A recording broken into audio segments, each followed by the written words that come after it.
Welcome to Bespoke Diaries. Today's article is on Freezing My Eggs, How I Gave My Unborn Child a Sibling, by Rochelle Gapere, attorney, happiness coach, United States of America. Rochelle is not a doctor, but she is a woman who wants to empower other women to become aware of what's happening in their bodies so that they can choose to do something about their fertility, if they desire a family in the future. She remembers as a young adult, she'd envision her late 30s, husband and kids, the whole picture. She recently celebrated her 39th birthday. Happily single, no kids yet. So, for her 39th birthday, she gave herself the gift of fertility. In September of 2019 she visited her dermatologist for a routine checkup. She'd recently returned from maternity leave. At the time, she was well into her 40s, so Rochelle was intrigued by her path to motherhood. She is curious by nature, but also very careful about discussing motherhood and fertility since it can be such a touchy subject. At that point though, she'd been her patient for over 10 years, so she felt a bit more comfortable asking about her journey to motherhood. She was relieved when she said, "Feel free to ask me anything." So, she did. Our conversation was brief but impactful. She asked Rochelle to remind her of her age, and when Rochelle told her she was 38, she immediately exclaimed, "You need to freeze your eggs. At a minimum you should take an Amh test as soon as possible to assess your fertility levels." Less than 2 weeks after that conversation, she was at a laboratory having blood drawn for her Amh test. Before our conversation, she had no clue what an Amh test was. AMH, or anti-Müllerian hormone, is measured by an OB/GYN or fertility doctor to aid in assessing a woman's ovarian reserve, or egg count. She'd suggest that every woman over 30 who has any interest in being a mother one day, take the test. In a wonderful stroke of coincidence, a few days after her trip to the lab, one of her friends told her she was flying to Barbados the next month to freeze her eggs. Her curiosity was piqued. At that point, she wasn't yet sold on freezing her eggs, she was just happy to know that her ovarian reserves were high for her age. After her friend told her about her successful procedure, Rochelle decided that she would schedule a consultation with the same clinic, at minimum. To be honest, since her friend is exceptionally diligent, she trusted her judgment. As a result, the clinic was the only one she considered. The idea of freezing her eggs on a beautiful island seemed like a no-brainer.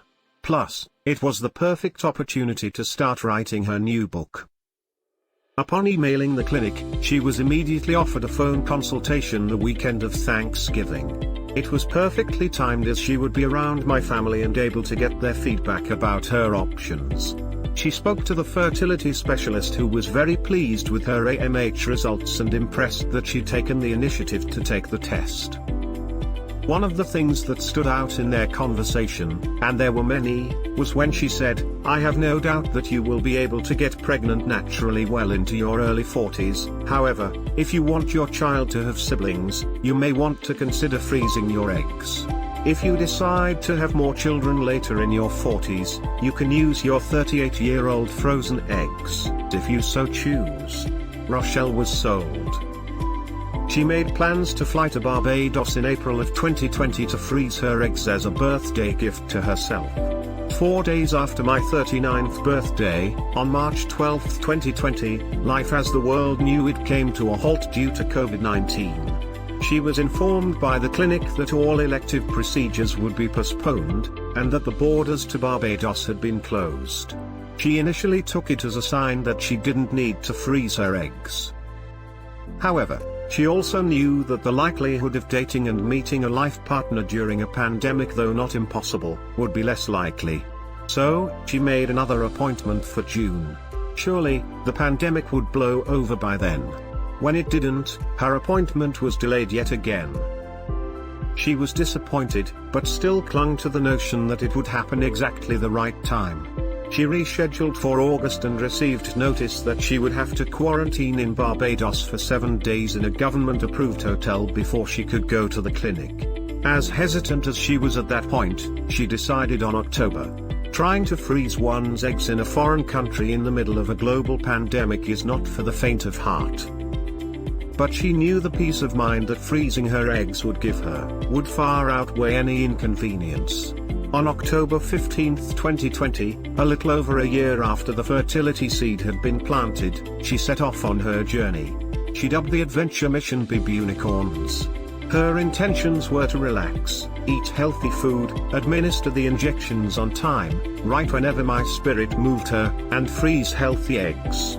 Everything went seamlessly. Her OBGYN in Miami did all her blood work and initial ultrasound before she arrived in Barbados. She started the hormonal injections the day after she landed. She flew to Barbados by herself. She was alone, but not lonely. Two of her loved ones who had initially planned to travel with her could no longer due to the COVID-19 restrictions. Her friends rallied around and introduced her to their friends on the island. They were heaven sent. She felt completely supported. She suffered no side effects from the hormone injections. She'd heard that the hormones could potentially make her emotional and or nauseous. Fortunately, that wasn't the case for her. She understands that anything concerning fertility is deeply personal and sensitive, so she has been extremely mindful about how she shared her experience. Please be kind to yourself if you explore this option, as each woman's body is uniquely different. The first time she met the doctor was at her first ultrasound in Barbados. She was lovely. It felt like a long time coming considering she'd spoken with her 11 months prior.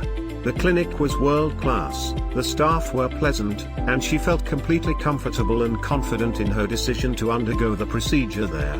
The nurses felt like family and she was deeply impressed by their commitment to ensuring her well-being and comfort.